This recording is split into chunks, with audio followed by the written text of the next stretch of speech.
about. To add to your enjoyment, we're all wound up to bowl you over at intermission time with live wire service at our snack bar, where you'll find a tempting variety of favorite foods and beverages. Your continued patronage is very, very welcome. Hey, fellas, don't fight over that hot dog. There's plenty for everyone. Big, plump, and juicy, wrapped in an oven-fresh bun. Add mustard, relish, ketchup, and go to work. Yes, the hot dogs at our refreshment center are the best you'll find anywhere. Everybody agrees on that. It's 4 minutes till showtime. Yum, yum. It's time for a tasty and refreshing snack.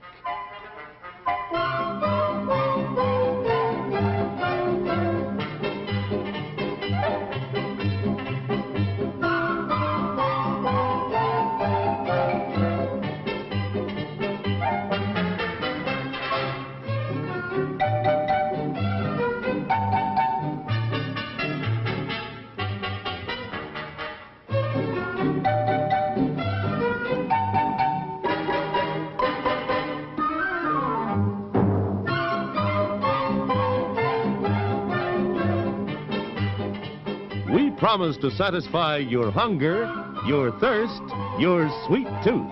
So visit our refreshment center now. Let's go! Show starts in 3 minutes. Your attention, please. All new hotshot electric in-car heaters have been installed for your comfort and convenience. Just insert heater through car window and turn on the switch. When leaving, please turn switch off and replace on speaker post. Warning, high voltage. For your own safety, do not attempt to repair or remove wires. Do not attempt to open heater unit. If you need assistance, please notify the theater box office or concession manager.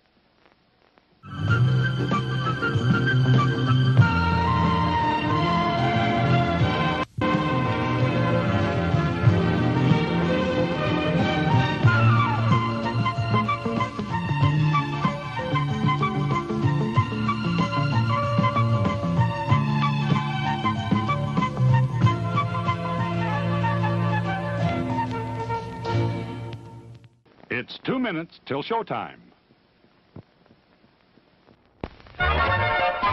Popcorn, candy, ooh, hot dog,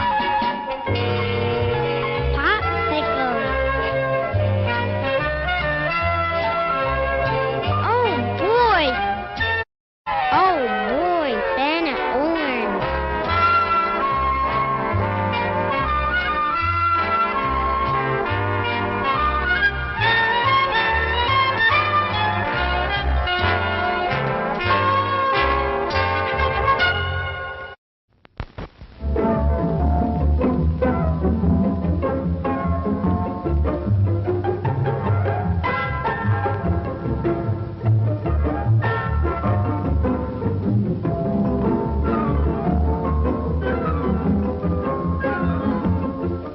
Show starts in 1 minute. There are words men live by, words of strength, of wisdom, and of peace. We urge you to find the spiritual comfort and guidance we all so greatly need by attending your place of worship regularly. Here's a new taste treat. The corn dog. Plump, juicy wieners are dipped in a thick, golden Southern-style corn batter that seals in all their freshness and flavor. If you like hot dogs, you'll love corn dogs. Everybody does. Try a corn dog with your favorite beverage. At the refreshment corner now. Corn dogs.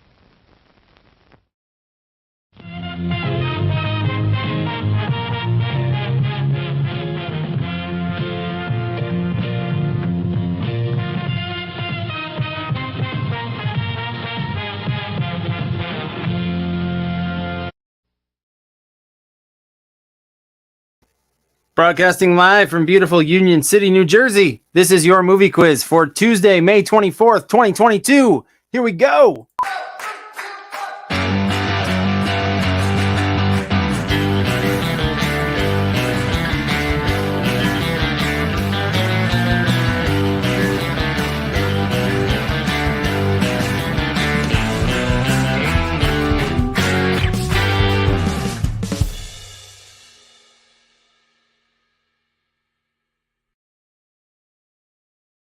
Well, hello there, movie quiz. I am your host, embarked through 34 questions of film knowledge and puzzles and all kinds of fun stuff. We're going to have a stupid good time. This show is completely free to play, and it's also completely interactive. If you would like to play the game, if you're watching us on YouTube or Twitch, you don't have to just sit there. You can actually answer the questions, and you can possibly win. All you got to do is head to this website, and it's working. Again, it's working this week. We had a minor little glitch last week, but it's working now. Play.themoviequiz.com. Head there, enter your team name, hit join the game, and you will do just that. You will join the game. And once you are signed up, you will be playing against our special guest. We've only got one guest player tonight, but he's wonderful. He's been here, I think, multiple times before. And I'm thrilled to have him back. I've been trying to get him back for a little while. He's very in demand. Please welcome back to the show, Colby Smith. Colby. Hello.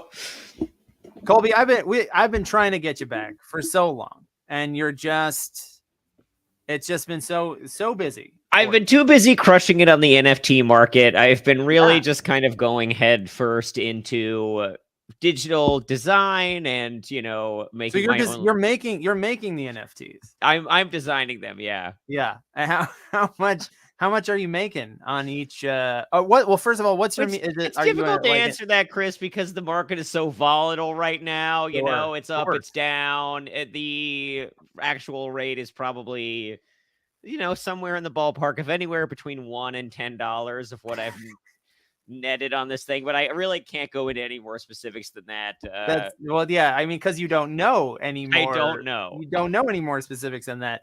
Ryan wants a TMQ. That's a great idea. TMQ NFT. I honestly, and Rosemary could use a good corn dog right now. This show does always make you. The show is not sponsored by corn dogs yet, but I'm trying every week. I'm trying to get the corn dog. We can make a Colb. Can you make I was just about to say a corn dog NFT. Corn dog NFT, absolutely, very, very doable. I'll put you guys down for like 10,000 initial investment, actual value unknown at this point. I will just open my wallet and close my eyes, and you just do what you need to do. I trust you implicitly. So tonight's game is all about books and the intersection of movies, of course. And Colby, you were telling me that you were reading. You and a circle of friends have been reading like an old a book about like not old Hollywood but new Hollywood. Yeah, the late 60s, early 70s. Exactly. It's called Easy Riders, Raging Bulls, and lots of great stuff in it. I really would pitch it as it has something for everybody. It's like if you really like, the kind of like trenchant commentary on like what worked, what didn't work, it's there. If you just want like juicy behind the scenes gossip of like what a big nerd Steven Spielberg was and how everyone made fun of him, that is there too. Was Spielberg, he was like the dork of the crew with like Coppola and 100%. He like they basically fashioned him as like the dorky kid from the suburbs who like had no context for like what cool LA was, and would just kind of show up in these ridiculous outfits, like driving a stupid car that everyone hated. But the joke's on all of them because in a similar era. This is not a real thing that has any value, but I recently watched the year 2000 VH1 movie that rocks, the Daydream Believers, the story of the monkeys. And it has Jack Nicholson in it. Real Jack Nicholson, but an actor doing like and because Nicholson produced and co-wrote the Monkees movie Head. Yeah, absolutely. That's probably in the book. It's in the book. Before he like broke really with Easy Rider. He was like all over the place. Apparently, he was like he co-wrote a bunch of westerns and like directed things here and there, and was like buddies with Roger Corman. So he really put his time in. Which I think is cool. he did a lot of behind the camera stuff. Mm-hmm. Oh man, so You can do it all. As we were also talking about before the show, he would go up to the coffee shop called Poopy's on the Strip. If you haven't seen that clip, there's a clip that goes around the internet that's going to be going around like Twitter of just from a documentary. Colb told me it was the 5 Easy Pieces Criterion behind the scenes. Yeah, where it's just Nicholson just goes, "We all used to hang out at a coffee shop called Poopy's up on the Strip," and it's like a 4-second clip, but it's my favorite film of 2022. It's really good. All right, so let's jump into tonight's game here. Let's go put the game into IGM in-game mode. In-game mode is coming your way. If you've never played the game before, you'll see that where you signed up now looks a little different, because this is where we're going to answer. Yeah, IGM, baby. IGM coming at you. It's been a while since I've done a new IGM graphic. I need a new IGM graphic. So that's where your questions are going to show up and where you're going to put in your answers. Before we do, let's do a couple little bits of housekeeping here. This season 7 is called the Shreknificent 7. This is week 4 of Shreknificent 7, all about books. Like I said, once per season, you get to double down. You get to choose a game that will, not in tonight's standings, but in the overall season standings, count double. But it's like a wager. So it's like, do I think I'm going to do well at this books game? Then I'll double down. Just type yes or no. If you don't want to, you don't have to type anything. You can just leave it blank, and I won't bother with you. Couple people going yes. All right, interesting. Here we go. I won't reveal who. But all right, we all know. And let's do a couple of ground rules before we get started. Number 1, no cheating. Don't cheat. Cheating sucks. It's stupid. Number 2, don't put answers in the chat. If you are watching us on one of the sites, one of the streaming platforms, just go to this website down here and actually join the game. 3, spelling doesn't count unless I say it does. Like has to be specific, but that's rare. 4, last names are fine if we're talking about an actor or director or somebody. 5, you can change your answer before time runs out and hit reset, and you can resubmit it. And number 6, most importantly, hit submit on all your answers. Don't forget to hit submit, even if it's a multiple choice answer. Click it and hit submit. You'll see a little receipt text at the bottom that shows what you selected or typed. That's how you know your answer got to me. All right. So here we go. Let's jump into our first actual round of the game. It's called Straight from the Source, authors who adapted their own books. Straight from the source, authors who adapted their own books. Books, novels, also play. So there's a play in here too. I got a little loosey-goosey with the theme. All right, here we go. Question number 1. Gillian Flynn has written the screenplay adaptations for 2 of her 3 novels, the HBO series Sharp Objects, as well as what 2014 movie starring Rosamund Pike? To clarify the way I've misphrased that maybe slightly, Sharp Objects was one of her books that she adapted, and also one of her books that she adapted was what 2014 movie starring Rosamund Pike? Rosamund Pike, very underrated Bond girl, I would say. Oh, that's right. That's because she was in a absolute garbage film. But, so she gets forgotten, but that's right. Mm-hmm. She was I forget the name of her character, but she was like she like has a sword fight with Halle Berry at the end. That's what I remember. I want to say her name is like Emma Frost, but that's an X-Man. That's an X-Men character. Yeah. I forget who it. All right, so this movie with Rosamund Pike, it also stars Ben Affleck. It's directed by David Fincher. It is Gone Girl. Gone Girl is the answer to question number 1. Only 44% of teams. That's okay. It's early. There's plenty of time to catch up. All right, question number 2. William Peter Blatty set both the book and movie versions of The Exorcist in what Washington, D.C. neighborhood where he attended college in the 1950s? It's the name of the Washington, D.C. neighborhood where both versions of The Exorcist, written by William Peter Blatty, was set. Wow. A movie covered in this book that I plugged earlier. Is it? Yeah? Yeah. William So, Friedkin. Friedkin gets involved in the book? He seems like a real character. He shot a gun on the set, right? That was like, was that The Exorcist where he like he fired a pistol? It might have been a starter pistol, in fairness to William Friedkin. Yes, I think it was a starter pistol, but that was how he would like get people to pay attention to him. It's fucking crazy, man. You could just do anything in the early 70s. You could could literally do anything. Because I mean, you could speak to this better having read the book, but that's the era when like studios were owned by like soft drink companies and stuff, and they just didn't give a shit about anything. So like, I guess like Paramount was owned. Who owned Paramount when they made The Godfather? It was I don't remember. So many of the names are like blurring together of like the corporate parents at that point. But they just it truly was care. A thing where they were just like, yep, do whatever you want. Yeah, sure, that's fine. Yeah, you want to. There's a story that they come like whenever they first start doing Easy Rider, they come back, they just shoot a bunch on 16mm, and they come back and they use maybe 2 minutes of it in the final movie. Gulf and Western. There we go. That's right. All right. So the answer to the Exorcist question, 89% got this right. Nicely done. It's Georgetown. All right. Question number 3. This one's your first multiple choice. Don't forget to hit submit on this one. Fever Pitch, Nick Hornby's story of an obsessive English football fan, has hit the big screen twice. A direct translation written by Hornby himself, as well as a later American reimagining focusing on what baseball team.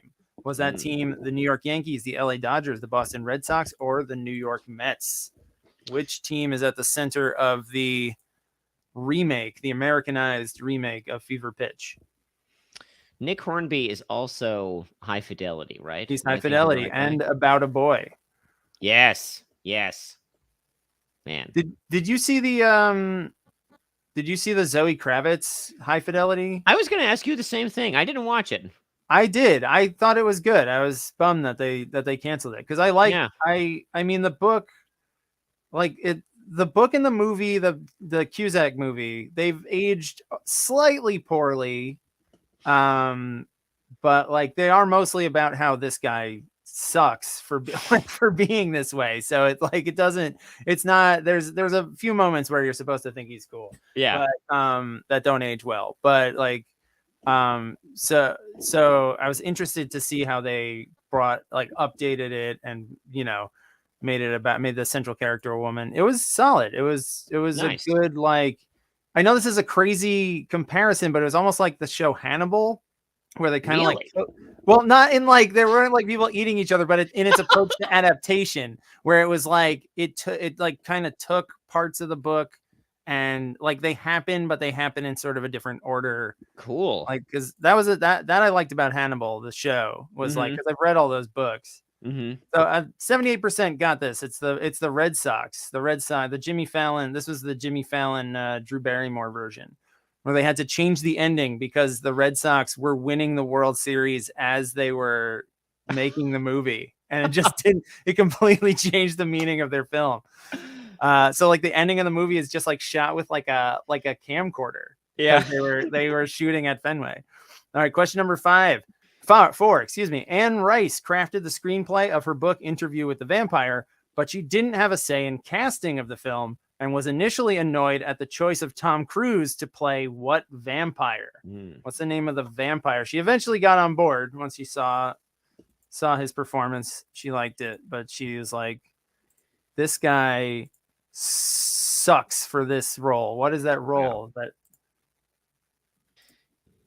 Not to always be talking about stuff we saw on Twitter, but did you see this thing where they asked Tom Cruise I guess it was at the Cannes Film Festival, why he does all of these stunts himself? Did you see this? No, I didn't see this. His response is, no one asked Fred Astaire why he danced. He's so weird. He's such a weird little boy. I know. He's just like he's just like, and I really like actor Tom Cruise. I really enjoy. I love Mission Impossible. I think he's great in most stuff he does. But he's just like Edgar the Bug. Like he's just like walking around in like a human suit, just like smiling. He's like a happy version of Edgar the Bug, just doing his best to approximate human behavior. I love it. Lestat is the role that he played. That's the main vampire who later got played by someone else in the Aaliyah, that Queen of the Damned. All right, question number 5 is multiple choice. Michael Crichton was much kinder to his characters when he co-wrote the Jurassic Park screenplay. All of these characters who died in the novel survived in the film, except for which one who stayed dead? So all of these characters that you see died in the book. 3 of them lived in the movie, but one of them still died. Which one still died? Dennis Nedry, Dr. Henry Wu, Ian Malcolm, John Hammond. If you know Jurassic Park, it's pretty easy. This is a throwaway for the Jurassic Park heads out there.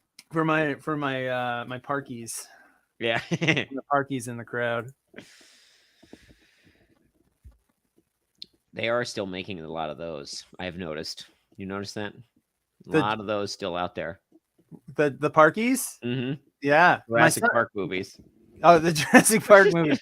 I mean, I will probably see the new one because my son loves it. He loves. He's not scared of them at all. He's not even 5 yet, but like, that's great. He's obsessed with them. So the character who dies stays dead. Dennis Nedry, Newman, Wayne Knight falls down, gets eaten by a Dilophosaurus. He's still dead. Everybody else, Crichton killed. No spoilers for a 33-year-old book. Like everybody gets wiped out in Jurassic Park, including Ian Malcolm. All right, question number 6. What author spun his 1969 novel into a trilogy of films with Francis Ford Coppola? This one should be a breeze for you, Cole. I don't know how much I can say because I don't want to tip. No, I mean this one anyone off. Don't overthink this one, is what I'll say for everybody. I'll say that these movies are fresh in my mind. Has reading this book made you revisit any old any like 50-year-old movies? The movies, these for sure, very recently watched. Also, Mean Streets. Had not watched Mean Streets in a long time. Yeah, I gotta rewatch some Scorsese. And also next week, everybody, next week is directors, and I will just say now, Scorsese is on the menu for next week's show. So study up on Scorsese. I'm giving you a hint a week in advance. This one as one team in their answer wrote Mario Puzo. It's even in the title. It is Mario Puzo's The Godfather. Very true. Shout out to Marley's Chains. Very accurate. That's true. All right, question number 7. In 2006, John Patrick Shanley earned a Best Adapted Screenplay Oscar nomination for what Meryl Streep, Philip Seymour Hoffman movie adapted from his own Tony-winning play? So this is where I break the rules a little bit. I'm talking about a play, not a book. But what's the name of the book, the play? Not the play, the movie, same title. Plays and movies makes me think of Mike Nichols. Did not read that book about him that came out 2 years ago because I thought it was too big and that was daunting to me. But I wanted to. I thought about it. You're a literate man within reason. Yes. I really like that movie Carnal Knowledge that he directed. I don't know. I don't know. Our boy Jack is in it as well. Oh, is he? Early Nicholson performance. Pre-graduate or postgraduate? I think it was either the second or third movie he made it ever. So it would have been right after The Graduate. So this one, your answer to question number 7 is doubt. Doubt is your answer. All right. And question number 8, your final question of this round. 1 year after Clive Barker published The Hellbound Heart, he brought what iconic horror character from that novella of his to the big screen? What iconic horror character was in The Hellbound Heart and then 1 year later was in a movie? Freddy Krueger, Pinhead, Michael Myers, or Chucky? Chucky makes me think of the Rugrats.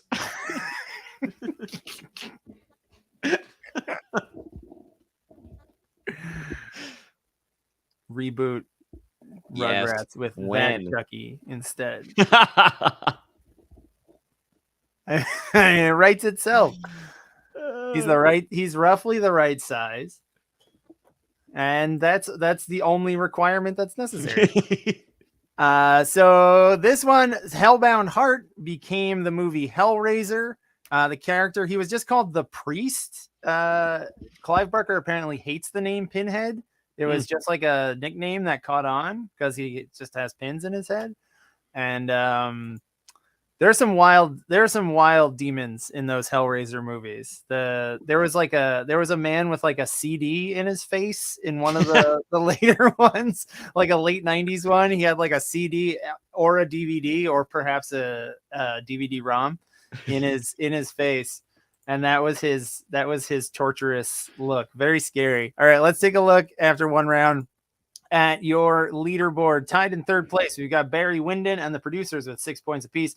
In second place with 7, we got Sterling Cooper Roll and Deli Betts. And leading the way with a perfect first round, a score of 8, is Marley's Chains. How did you do it, Colby? You're just out of the top 3. I'm just out of it. I was 5 for 8. You're doing fine. You're doing fine though. All right. So our next round is going to be our picture round, and it's called Violently Ever After. Violently Ever After. It's all about the 2010s craze of turning fairy tales, and there's not forewarning in this. They're not 100% fairy tales. Some of these are like late 19th century, early 20th century books, but they have sort of the trappings of fairy tales. So for this round, you're going to name the source material. I'll show you an image. Don't necessarily, sometimes the name of the movie will line up sometimes, but just give me the name of the source material. So if I showed you like a picture of, you'll get it. Just, you'll be fine. Just name the original fairy tale. Okay, here comes your first one. What is the original source material? Don't worry about what the name of this movie actually was.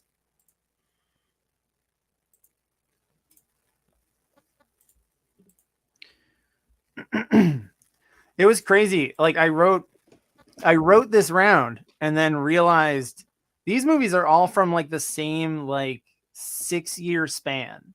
And I couldn't quite, after the round's over, I don't want to give anything away. Yeah. But I want to kind of dive into this and figure out what the genesis of this, what ground zero for this was, because you'll see some of these get just preposterous. I'm telling you, Chris, you announced this category and I was like, I have never heard anyone identify this extremely recognizable phenomenon. Like it was just waiting there for people to talk about, and you did it. I did it. I found the fruit around the back of the tree. It was right there waiting to be plucked. All right. So this one, obviously, that's Amanda Seyfried in it's a Little Red Riding Hood. 100%. Nicely done. You see the red, you see the hood. I think it's just called Red Riding Hood is the name of the movie. I think so. I will say if you do put the actual name of the movie, I'll mark you correct. That's fine too, except for one. There's one exception to that because it's like a half step removed. All right. Question number 2. What is this one? I'll give you a second to kind of absorb this and see it before I hit the timer. Is that a Hemsworth we've got in there? I don't want to say. I don't want to say. Okay. That's good I will for me say. to know. Yeah, it is. That's good for me to know. I'm not saying which one. It is a Hemsworth for sure. There's more than one. There's so many.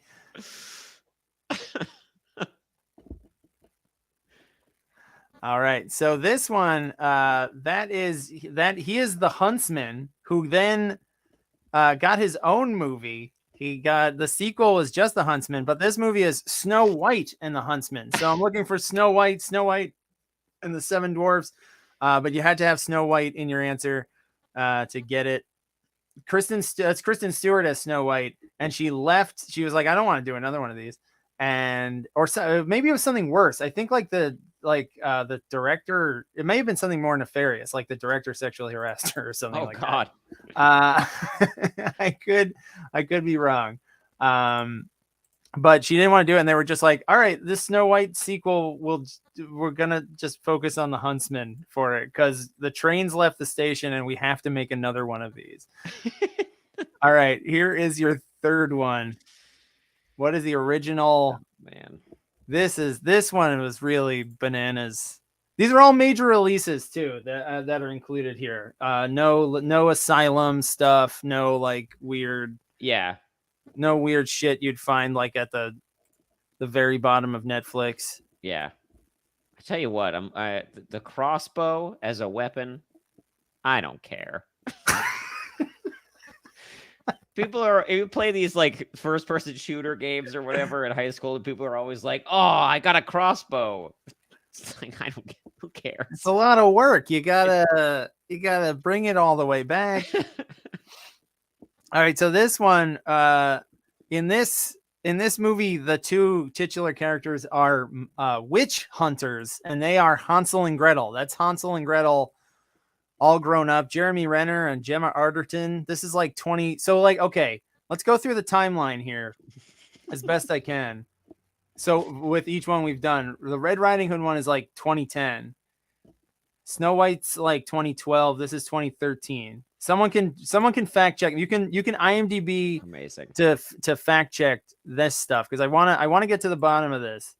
All right, this is the one where don't put the name of the movie. Put the name of the fairy tale. This is the one where I will need the name of the original fairy tale to give you credit. I'll go back to the previous slide for a second and mention Gemma Arterton, also former Bond girl. Strawberry Fields. Oh, right. Oh, my God. They don't say that in the movie, do they? I don't think they do. They just call her Miss Fields. But then, maybe it's in the credits, but her name is canonically Strawberry Fields. And then she gets killed in like a weird Goldfinger homage, but with oil. Yeah. There's a misdirect with oil. I remember it not really working. It did not work. There's a lot. I go to bat for Quantum of Solace. There's a lot to like about it. I think that the villainous plot of stealing water rights is actually a really great 21st century Bond move. Like, I totally agree. But like faking it out with with oil reserves and stuff. I get that was like their gambit to trick the guy into giving the land up. But all right, so this movie is Maleficent. And Maleficent is a character in Sleeping Beauty. It traces back to Sleeping Beauty. Nicely done. 67% of teams got that right. Question number 5. And this one is, remember what I said, that they're not all exactly fairy tales here. Some of them are novels that, this is one of them. That's why I'm bringing it up. I don't know why I'm tap dancing around that. I'm very clearly.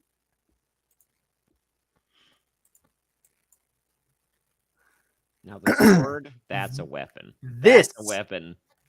This actually, I think, looking back at it, this is Ground Zero. Even though it's not a fairy tale, because I think this is 2010. Okay.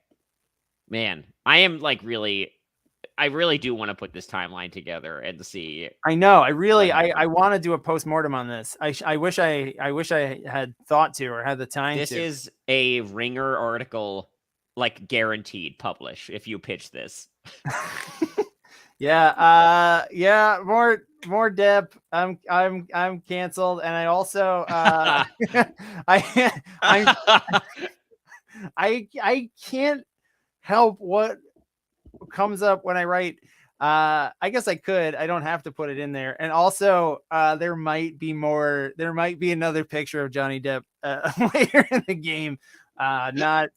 I'm not saying who put it there. It could be anybody who put this picture in the game. So this one is Alice in Wonderland. Alice in Wonderland, and this is 2010, which is why I think. And this movie it's terrible. I do not. This is like this breaks my heart because the early Tim Burton stuff I love, and this was like really to me like the epitome of how far down it had gone.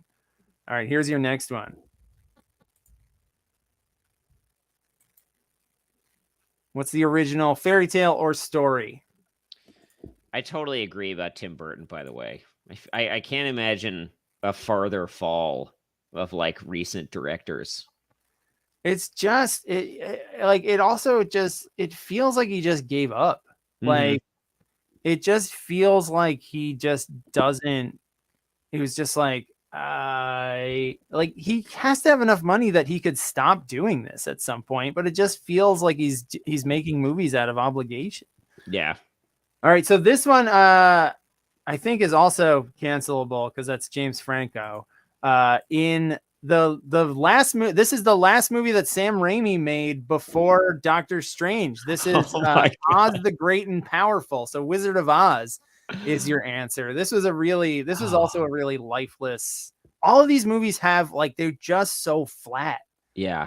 They all feel like one. This was 2013. I know that. I remember that this came out in 2013, maybe 14. All right, here's your next one. Oh. Just name the original. Yeah, James Franco. Because he's playing the wizard, right? That's the whole thing of that movie. He's Oz. So, like, you see that, like, lovable little old man in the original Wizard of Oz. And you're just like, who could we cast to play a young that guy? guy. Who of today's hot Hollywood hunks could grow into an avuncular wizard? James Franco. Rosemary noticed the yellow brick road too late. Oh, sorry about that. Yeah, that was kind of the giveaway because everything else on that is very, very generic. All right, so this movie. I gotta cancel myself on this one too because this is a Bryan Singer movie. So I gotta be canceled on this one. This is Jack the Giant Slayer. Which is Jack and the Beanstalk. You see him climbing up that beanstalk right there. This movie looked like pure shit. I remember this movie looked so bad. There's giants in it, of course, and they look like things that like children made of Play-Doh. Like they just have this like lumpy quality. Awful, terrible, all of it. And here's your last one. Name the original source material. I will say this one's very tough. So I will say this is not a fairy tale. This is based on a book. This is based on a fairy tale-esque book.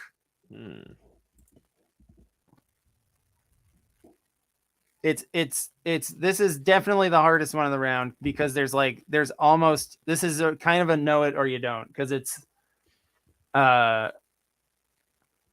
it's like there's no DNA from what we know of this, the iconography of or at least what developed into the iconography of this, this book. Huh. All right. So this movie, that's Hugh Jackman right there in the foreground with the little buccaneer pistol and a shaved head. That's Hugh Jackman collecting a paycheck for the movie Pan. It's just called Pan. And this is a Peter Pan story. Believe it or not, I don't know much about it, but yeah, I think we cracked the case, Colby. I think it was the because Alice in Wonderland was a big hit. Yeah. It did massive business, even though it stunk.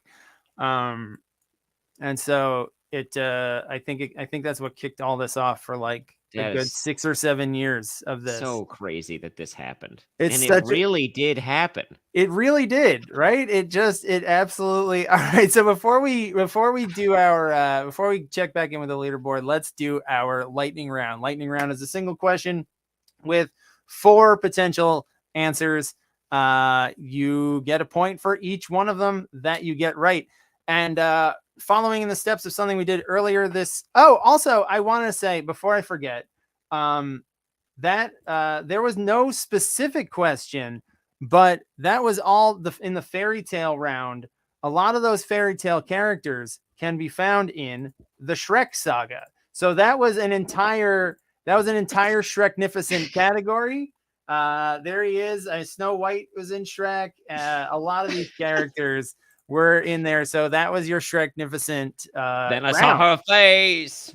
Now I'm a believer. Oh man, Colby, if you like the Monkees, I've got a VH1 movie that rocks for you. All right, so here we go. Here is your visual question, lightning round question. I'll bring it up on screen here. Most books that get adapted into movies have, a plot, but occasionally Hollywood grafts one onto a popular self-help book.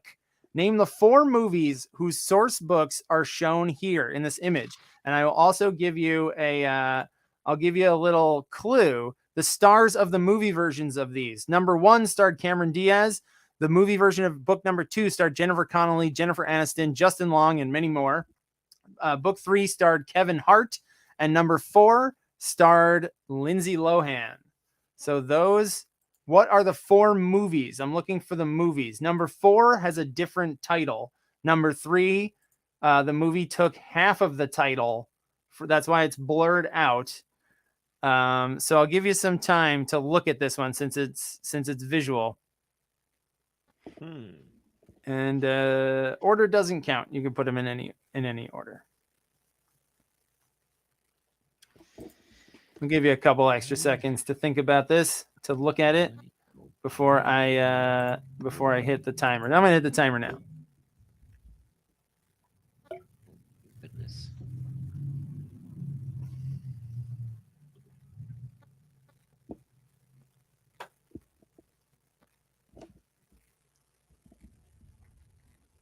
Here, I'll make this bigger again too. Wow. Man. Yeah, this was also a real thing that happened. There we go. I'm just regrading some of these that are certainly close enough. Some of these titles are very long as well. All right. So I think we've got everybody in. Most teams knew one of these. So let's open it up. Let's take a look at what we've got. Mean Girls. That's number 4. Number 4 is Queen Bees and Wannabes got adapted into Mean Girls. The first one that starred number 1 is What to Expect When You're Expecting. Number 2, that was the hardest one because it was hard to tell from the cover, but that's why I tried to give you the cast. It's an ensemble cast. He's Just Not That Into You. None of these had stories. None of these books. These are just these are self-help books. And the other one with Steve Harvey grinning at you on this Tuesday evening. The book is called Act Like a Lady, Think Like a Man. Think Like a Man is the name of the movie. He just did away with the Think Like a Lady part, and that became the movie. All right, so let's go into let's check our scores and standings after 2 rounds and a lightning round. In third place, we've got Colby. Colby is in third place. Looney Tunes is right behind you. And tied for first place with 19 points apiece, Sterling Cooper, Roland Daly Betts has now joined Marley's Chains. And folks, because we have just one guest tonight, we normally have 2. Colby is more than enough guest for us, but I want to I want to bring in our special guest from Hollywood because he's a big name. He's come very far. He's come from beyond the grave. We had Bob Ross visit us from beyond the grave when we were having Wi-Fi problems a couple of weeks ago. Now, please welcome the master himself, the late Stanley Kubrick is here. Stanley. What's up, Chris? Hi, Stanley. How you doing, man? Thanks for having me on your show. Oh, it's great. It's nice that since you died, you can let go of you can just be yourself. You can use your real voice now. Born and bred in New York City, no more pretense. Yeah. Once you're it's free. Is it freeing? And is that the most liberating thing about death, Mr. Kubrick? Or oh yeah, like for instance, right now I'm laying it down in a bed. If I could have done that all day, every day, I'd have directed it from a bed. You had to stand up because you had to project a certain air of authority on the set and torment Shelley Duvall and everything. You couldn't do that from a bed. No, I had to exude enigmaticism. But yeah, thanks for having me on. I thought this was a perfect opportunity to come on your show because I have adapted many books into films. Yes, you have. Yeah, The Shining, Barry Lyndon. That's right. Yeah, several others. Yeah, and the reason I like to do that is because books are terrible. You don't like books? Horrible. Books are like very, very badly shot films. Yeah. Is that motion. Why you just that's why you change them? That's why you change them so much. You just chop them up and Yeah, my movies are really like remakes of books. Yeah. To do it better. Yeah, books are terrible. There's no motion, there's no pictures. If you're going to give me a book, I want pictures, all pictures, and I want them to move really fast and for there to be sound. And that's what I try to do. There's almost no sound from a book, just the sound of the pages. Yeah, which is also very irritating. It's a very what I like to do. Yeah, when I want to make a movie, I get with an author. I have them read me their book because I am illiterate on purpose. And then I hear a few ideas. Oh, there's a guy, a hotel, kills his family. Okay, great. Shut up. And then I go make a movie and I kick that dope to the curb. And the story. I've heard stories about that. How you would say, "Oh, go. This is great. Why don't you go get us? Why don't you go get us a couple of Blimpie sandwiches? Yeah. Why don't you go get us a couple of footlongs and and then you lock the door. We'll just line up the shot, and then I cut their brake lines and send them to the other side of town. Waste of time, books. Yeah, it's a bold stance, Mr. Kubrick. But I can finally say it. You are the most respected, at top 5 at least film auteurs. So I mean, we have to take, we have to listen to what you got to say. Yeah, I'm right. Yeah. Books are bad. Kids, if you're listening, throw your books in the trash, unless you're going to make them into a movie, and then you can become, I was probably a millionaire. I don't remember. My movies didn't make money for anyone else, but I did okay. Well, I know you spent it all in Atlantic City, right before you knew you were dying, and so you just pushed it. I bought a lot of gold chains, a lot of watches. I just wore them around the house. Nobody ever saw me, but it felt good. Felt real and good. then you died before finishing Eyes Wide Shut. All right. Oh, I finished. Eyes Wide Shut. All right. Okay. My whole career was building up to seeing those titties. That's why you just cashed out right at the end because you. That's it. I got what I needed, baby. All right, I'm gonna bring Colby back. You know Colby, right, Mr. Kubrick? You and Colby go. Yeah, he bought my book. Wait, there's a lot of pictures in that book. Sure are. You wrote a book? No, but there were books written about me. Oh, I see. It made me furious. I know. You must have hated that. Someone needs to make that into a film at once. All right, so Mr. Kubrick, our next category is our puzzle round. Yeah. and it's all about one of the authors that you kicked to the curb. hell yeah. It is alternate Stephen King titles. Alternate Stephen King titles is your next category. So here I've got an explanation and an example teed up here. This is an example for no points. So the way it works is you'll name the movie that's based on a Stephen King work from the alternate description of its title. So if I gave you the example of Don't Leave My Side, starring River Phoenix and Corey Feldman, what movie would I be talking about? What Young Indiana movie? Jones. Yeah. Please, no, don't shout out answers, Mr. Cooper. Sorry, I'm not really a rules follower, Chris. You blaze your own trail. I understand. So, Don't Leave My Side would be another way of saying Stand By Me. Stand By Me is a Stephen King short story or novella. It's I forget the exact precise length of it, but all right, here we go. Let's dive into the actual category and take this out of here so we can see. Stanley, you do look really comfortable. Oh yeah, I actually have been nodding off throughout. Is it an impertinent question to ask of a deceased person? Oh, are you in heaven or hell? I am in a 6x10 room. I Where you don't ended know up? where it's located. It's on the bus line. So I'm doing okay. That's great then. As long as you're happy. All right, here we go. I've never been happy, Chris. Question number 1. Fictional columnist Miss Bradshaw, starring Sissy Spacek. What Stephen King movie would that be? Okay, now I remember all of the context here. You remembered how the round works, Stanley? Yeah, I forgot for a minute. I nodded off again. Well, time works differently in the little afterlife room too, I'm sure. Yeah, it also works differently when you have a half a bottle of scotch for dinner.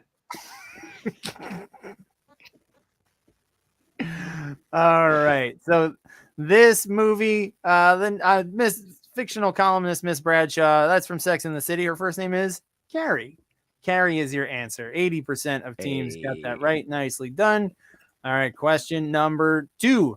Nondescript pronoun starring Bill Skarsgård.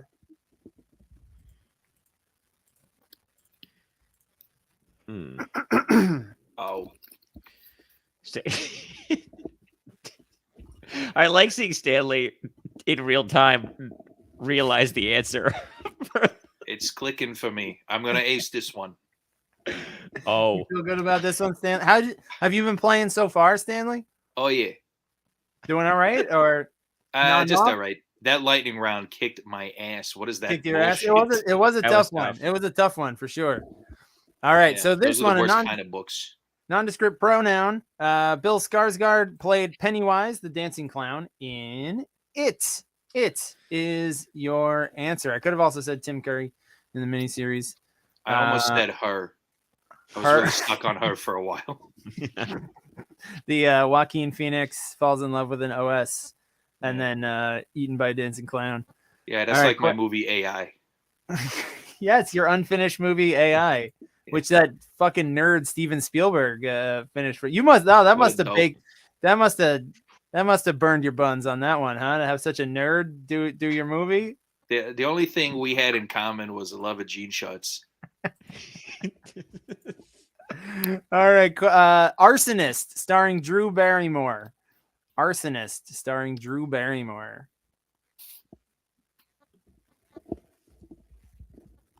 I hear this. I'll let the time run out, but the latest Yes, there is a incarnation of this is not doing so hot. yeah. That's what I've heard, and someone put in their answer that there is also a remake of this that just came out, and I've heard it stinks. It's not very good. yeah. But at least Stanley, at least it's not a book, right? No, that's Any- true. Anymore. I like it was. any book that's outnumbered by the number of film adaptations is a win in my book. My non-existing book, my film. In my film, that's a win. Fuck books. All right, so this one, most teams did well on this one. You remember Firestarter. Firestarter is the movie with Drew Barrymore and Random Child of 2022. I have no idea who's in the newest Firestarter. All right, question number 4. Snoozy Dozer, MD, starring Ewan McGregor. You guys pumped for that Obi-Wan show? Stanley? I don't know. Stanley, you pumped for it? I mean, I like Star Wars. It was never a book, so that's a good thing. They tried to book Definitely it not. afterwards, which is a bunch of hot shit. I'm sure But they did. Stanley, do you like a movie that was never a book better, or a movie that was a book because it unbooked the book? This is an excellent question. You like that? I never thought about it. I guess. Well, no, I like an adaptation because it's a direct attack on an It's existing. a fuck you to the book. Yeah, that's how I think of it. Yeah, because especially if you do like The Shining way and just like really kind of gut it. Yeah. Yeah, Chop there it were up. also a lot of subliminal digs at Stephen King throughout the film. If you watch it frame by frame. Is that what the dog? Is that what the dog going down on the guy? What was that, a dig at King? Yeah, that was him. There? That was actually That was him. In there? Yeah. I told him I just needed him to stand in for lighting. That was him. And it was a real dick he sucked too. So You were like, I know this story. You were like, yeah, go ahead. You weren't even filming for a while. Yeah, it was like Eyes Wide Shut. I cleared the room. That's my move. Close set. It was a close set. Make him comfy, and then just watch him go at it. I'd have done it in every one of my movies if I could have gotten away with it. I did it most. So Snoozy Dozer, this is Dr. Sleep, the sequel to The Shining. That's a real thing. Yeah, it's a Dr. Sleep is a sequel to The Shining. I wrote Dr. Sleep, total shot in the dark. Really? Yeah, I made that up. I thought it was Yeah, a joke. it's about grown-up Danny Torrance. Oh, okay. All right, question number 5. The Skyscraper with All the Lights Turned Off, starring Idris Elba. The Skyscraper with All the Lights Turned Off. Idris Elba, potential future James Bond. He's always on the list. It's not going to happen. They're too afraid. They missed their window. They're too scared. I think he blew it when he played that cat in Cats.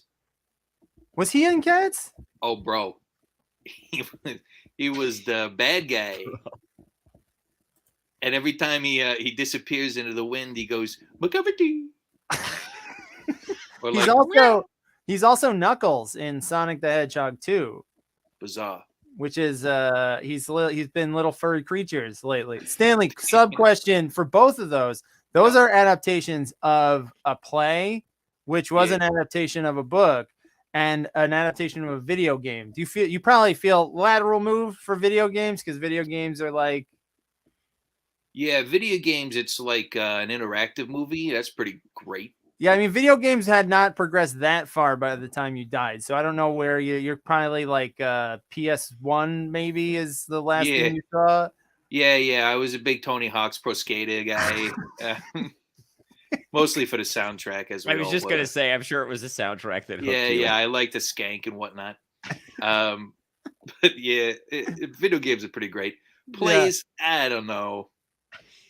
I don't know about plays. You gotta show up to them. It's a whole They're thing. suspiciously literary in my mind. All right, so this on the Skyscraper with All the Lights Turned Off is the Dark Tower. The Dark Tower. Everyone's doing really well in this round. Nicely done. All right, question number 6. Area with Zero Cell Reception, starring Christopher Walken.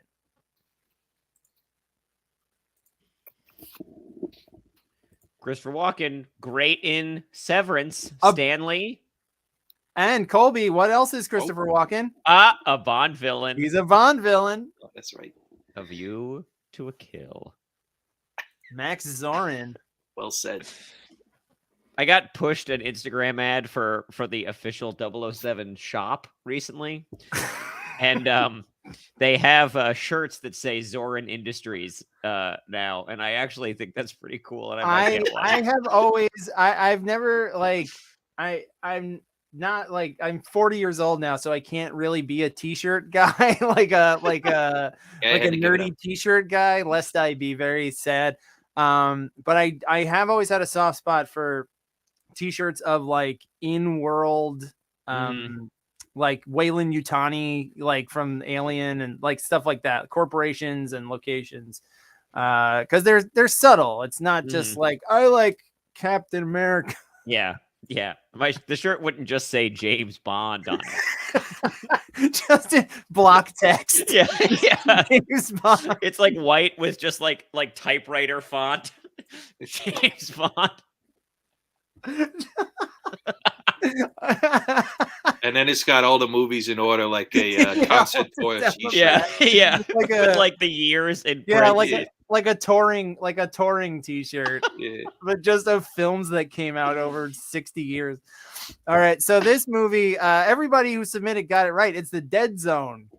The Dead Zone, which is awesome. I think it might be my favorite horror or supernatural Stephen King movie adaptation. What the fuck? I'm sorry. You out of your mind? Wow. Asking for it.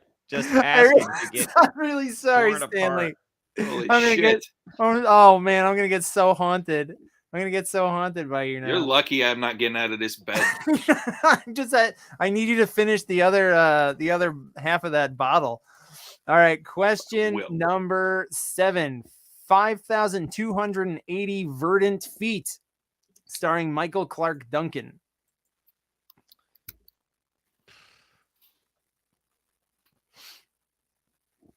Oh, and this is a great question. I'm just catching up on the chat here. Great question from Caitlin. What movie was Stanley going to do if he would have survived after AI? Oh, I always wanted to do a remake of Faster Pussycat Kill Kill. Or I guess if I was going to do a book adaptation, I have a few issues of Hustler I always wanted to see made into a film. Like the photos or like the letters? Like it's just going to be me flipping it real fast.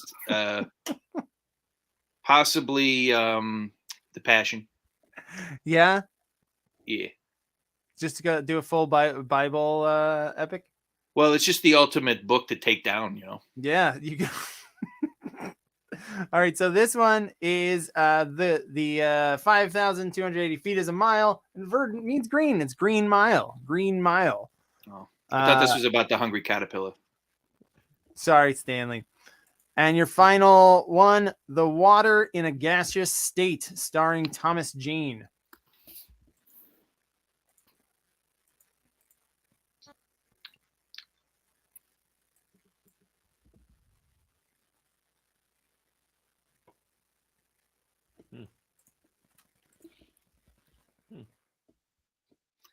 Colby, did you just get some bad news?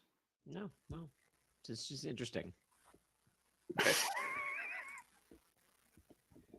Oh, quiet and morose. Going on over there? Well, I looked at the standings and I noticed that I've fallen out of third. Oh no, you fell out of third, Colby? Well, I knew it wouldn't last. There's the final round is double points. The final round is double your points. Nothing. All right, so this last one Chris. is The Mist. The Mist is your answer. So let's take a look at your standings as we head into this final round. We've got in third place, we've got the Producers with 21 points, and still tied atop the leaderboard with 27 apiece. We got Sterling Cooper, Roland Deli Betts, and Marley's Chains. All right, so Cole, where you're not that far out of third though. You could still take third. I'm in seventh, Chris. But look at how it actually. That's nothing. I have nothing. You'll be fine. You'll be fine. You got double points here coming up. You. Here is your. Are you? So your final. Yes, I see. Your final round is worth. Each question's worth upwards of 2 points apiece. It's writing about writers. So for what, it's going to be a visual round, another picture round. So I'm going to show you the poster of a movie with the name blurred out. And all of these movies are either going to have been about an author, a playwright, or, a writer. And you have to name. So at one point you name who it was about or who featured in it as a character, real person, and the movie, just the name of the movie. All right. So here we go. Let's jump into it with our first one here. Let's see. Sorry, these on the embedded questions, they're long. It's a long poster there. So name the name of this movie and the name of the author who was a character in this film.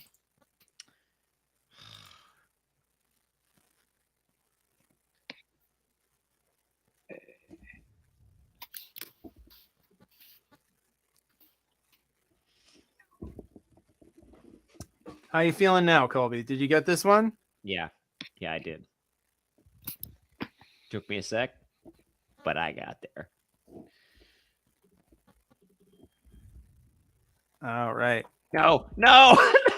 You didn't submit. Didn't get there. Here. No. Colby, I'm opening it. Submit now. Don't Submit do it. now. Hurry up. Okay. Favoritism. He gets a pass. He giving me his evening to be on the show. That's You get awesome. a pass too if you need it, Stanley. That's incredible. All right, so here we go. This one is the movie is The Hours, and she's only part of it. It's not exactly a biopic, but it's Virginia Woolf. Virginia Woolf, Nicole Kidman, I believe, won an Oscar for playing Virginia Woolf in this. All right, it's really hard to do when you can't move your face. You can't. Okay. Here it is. Everybody. Guess who's back? Back again. Here we go. I look so innocent. I did it second time. Sorry. Wasn't thinking, honestly.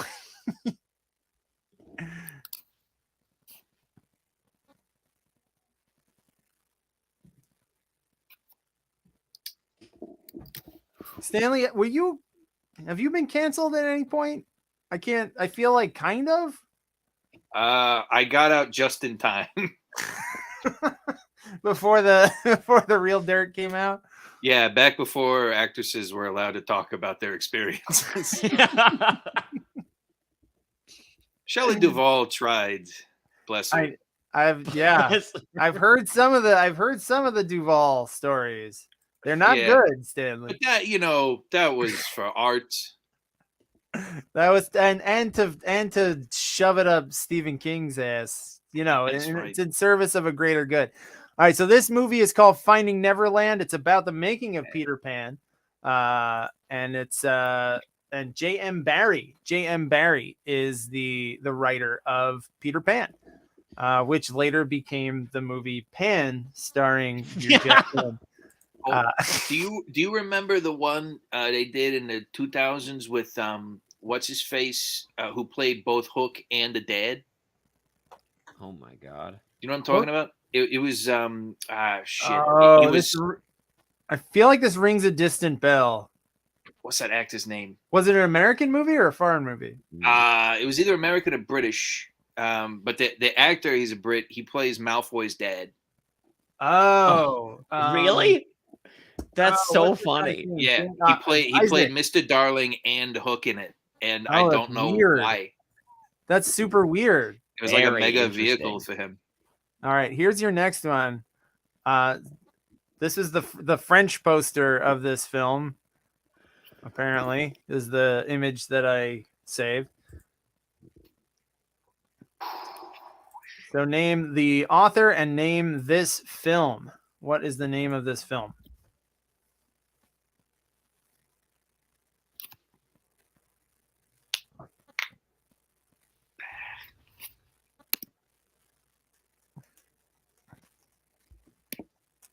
There's a lot of looking at this now too. There's a lot of overlap. There's a lot of intersecting lines here. Like Ewan McGregor's come up a few times here tonight. I see his name in the credits up here. Johnny Depp, as we've found out, has come up a few times. as will another actress. Will come up twice here. Oh, Kate Winslet. Kate Winslet, I will say, because she was in Finding Neverland. She comes up again in this round. All right, this one, you see Peter Rabbit and Benjamin Bunny and Squirrel Nutkin up there. Hopefully you know that was the woman who wrote those is Beatrix Potter, and this movie about her life was Miss Potter. Miss Potter is the name of the movie. Kind of a hard one. This is going to be a harder round for some of these. This one is particularly frustrating because I know a guy who was actually in a one of them History Channel shows where they do reenactments. Oh, really? And he was in a scene with someone playing Beatrix Potter, and he couldn't remember her name just now. So for this one, I will just give one minor hint that there's no at no time in this round is the name of the author the name of the movie. Hopefully that gives you a little hint.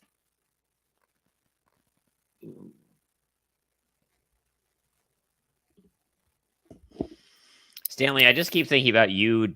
I didn't know that this is how you talked, and I just keep thinking about you directing 2001: A Space Odyssey with this voice, just like, yeah, you just see look at the fucking computer for a little bit, and put all that shit. Higher.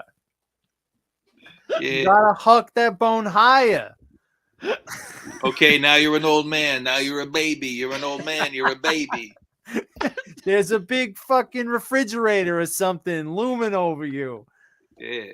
It's crazy, bro. Oh my God. You're pointing. All right. So this one, this movie is about Truman Capote, but my clue here was it's not Capote is not the movie, which is the one with Philip Seymour Hoffman. This is the other one. This is one of those parallel movies where the two of the same movie were coming out at the same time. This is called Infamous. Two teams remembered Infamous was the name of the non-Philip Seymour Hoffman Truman Capote movie of 2005. All right. Chris, that would be a great category someday, is all the losers of the film duels when they put out the same movie. Have you done that before? Yes, I haven't, but that's a really good one. Let's do it. Let's do a couple just for fun. We've got I'd say Volcano lost to Dante's Peak. Deep Impact loses to Armageddon. Yeah. Ants loses to A Bug's Life. Oh, big time. I can't watch. I'm having difficulty watching. Imagine someone says, "Hey, you're going to have two animated films, one driven by Woody Allen, the other by Dave Foley.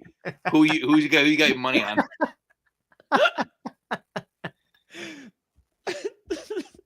Anyhow. So we were going back to the Queen. She must be something special. Oh man, that is a good. I really like that category, Stanley. Though, what's the? Yeah, I'm a genius. Because you could do it. I could do it as a double points round too, where you also have to I'll show you the shitty one or the loser one, and then you have to pair it with something else. Yeah, that's cool. All right, this is fun. All right, I'll give you. How much money do you want for that, Stanley? For that idea? What's your? You can pay me in booze and girling mags. All right, I will send it through the. Essentially a death row prisoner. All right, so this is a movie where Jason Segel plays David Foster Wallace, and it's called The End of the Tour. The End of the Tour is the name of the movie. Oh, the timer was going all that time? All right. Reopen it. All right. Get one. Question number 6. Oh. Did either of you guys see The End of the Tour? I did not. I saw it. Wasn't I'm guessing it wasn't very good. No, it ends with Jason Segel as David Foster Wallace in the getup, dancing in slow motion while indie rock plays. Oh, it's really brutal. Oh, really brutal. Oh no, really bad. Oh, I can see it. I can see it in my mind's eye. It'd have been better off having him pull out his peen again. You would like that, wouldn't you, Stanley? I'll take whatever I can get. I'm fucking weird, bro. I like it all. You can just let it. You can let it fly now, Stanley. You're dead. Who cares? Who cares what people think of you? Art What- smart. I was just in it for the peens and titties. I mean, Eyes Wide Shut kind of bears that out. Yeah, All that right, was my so Caligula. this was Harvey Picar. That's Paul Giamatti playing the cartoonist Harvey Picar, who he documents his own life, and they made a movie about it called American Splendor. All right, question number 7. This one is very hard. I put a clue about this in my Instagram story today, but I don't know if anyone's gonna get it. This is probably the hardest one.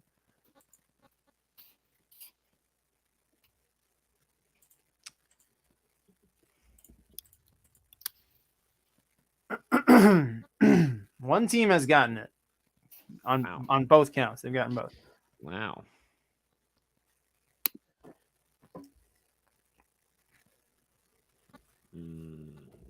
And it was fast, so I don't think I don't believe anyone cheats in this game. That would be against the rules. That would be against the rules. But you would probably like that, Stanley, right? Because you. Oh yeah. Few teams got it. I guess hopefully hopefully the clue helped everybody.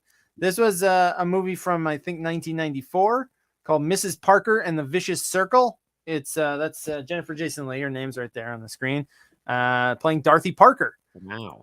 And here comes your last regular question of the game. Another Kate Winslet appearance here. Oh man, Jeffrey Rush in any being portrayed as a sexual creature is always makes me giggle. That's a real hot number, that Jeffrey Rush. Yeah, you ever see him play My Boy Peter Sellers? No, I haven't seen that, but I would like to. Yeah, it was that way.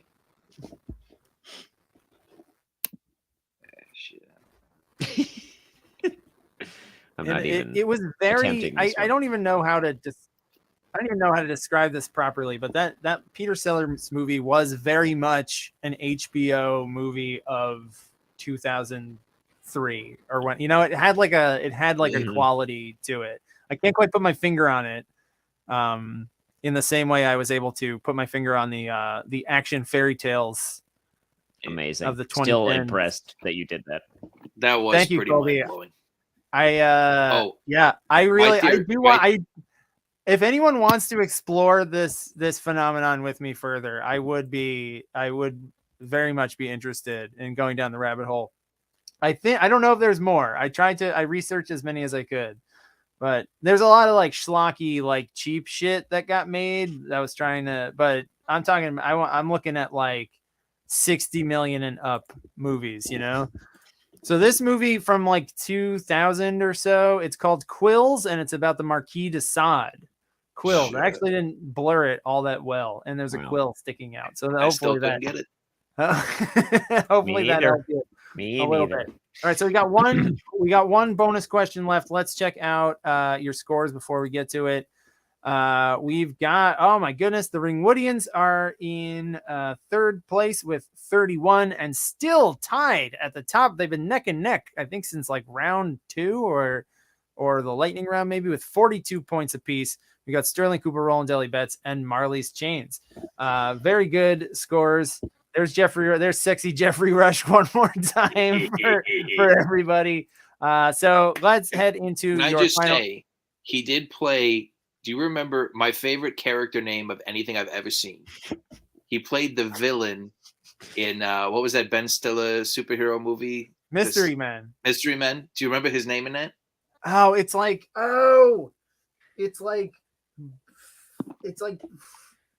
Frankenstein. It's something about Frankenstein, right? Casanova Frankenstein. Is that not the best fucking name of anything ever? Stanley Casanova. They're sexing him up again. They're they're Can't get enough. sexualizing Jeffrey Rush one more time. All right, so this last question, your post-credits bonus, it's worth upwards of 6 points. I'm going to ask you a question that has 2 correct answers, but I'm also going to give you a fake answer. All right, so each correct part of it that you get is worth 3 points, so you can get up to 6. But if you pick the fake out answer, you will get 0. It will wipe out the other correct answer. So if you know 1 for sure and you don't want to risk it, you can click 1, hit submit. You don't have to risk those 3 points. But if you want to roll the dice or you know both, go for both. So here we go. Tonight we have talked about Stephen King, Stanley. We've talked about Stephen King books and movies, and we've also talked about authors who have adapted their own work. And that is where the intersection is for your question tonight. All right, here we go. Which of these 2 Stephen King books have been adapted into movies or TV miniseries not once, but twice, with King writing the screenplay for 1 iteration of each? So 2 of these have been made twice, either on the big screen or the small screen, and Stephen King wrote one of those adaptations himself. The other one has only been made once. Your options are The Shining, Pet Sematary, and Misery. Pick the 2 that have been made twice, one of which written by screenplay written by Stephen King. Here we go. 15 seconds on the clock.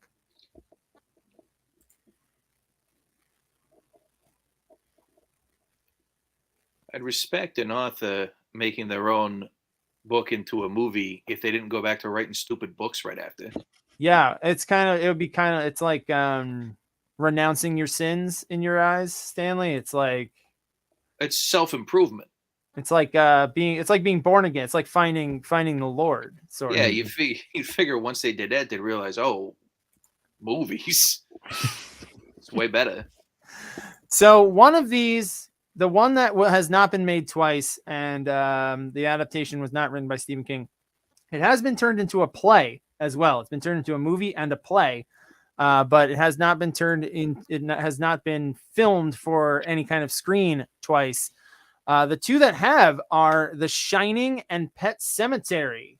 The Shining, Stanley, I would love your take on this. When Stephen King came back, did not like your FU so much that he made his own FU and made a vastly inferior miniseries for ABC. Yeah, I never saw it, but I have to imagine there wasn't a whole lot of dick sucking going on. Very little on ABC in 1997. And the other one, Stephen King wrote the first film version of Pet Sematary. They remade it again a couple years later, but he was not involved. Which was the one with Herman Munster? The King one, the original one from 1990. Yeah, King wrote was creepy as hell. That's a great one. I love that one. All right, so let's take a look at your final scores for tonight's game. We've got in third place the Ringwoodians with 34, and they ended in a tie. They both got all 6 points. Your co-winners tonight, Marley's Chains and Sterling Cooper rolling daily bets. And I have to go back and check, but I think Marley did double down on this one. So on this game, so well played, nicely done. That will give you a big boost in the season standings. So yes, also I see in the chat here, I forgot to wish Ryan a happy birthday. Happy birthday to you, Ryan, as always. So thank you so much to Colby. It was a pleasure having you back. Thank you so much to the legend Stanley Kubrick.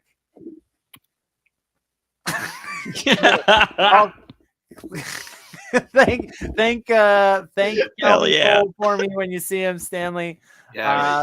Gentlemen, it was a pleasure. Everyone else at home, thank you so much for playing. I had a really great time this week. Come back next week when we will be talking about directors such as Stanley Kubrick, who we learned so much about tonight. So come back next Tuesday night at 8. Stay safe, watch some movies, and I'll see you back here next week for more movie quiz McClunky.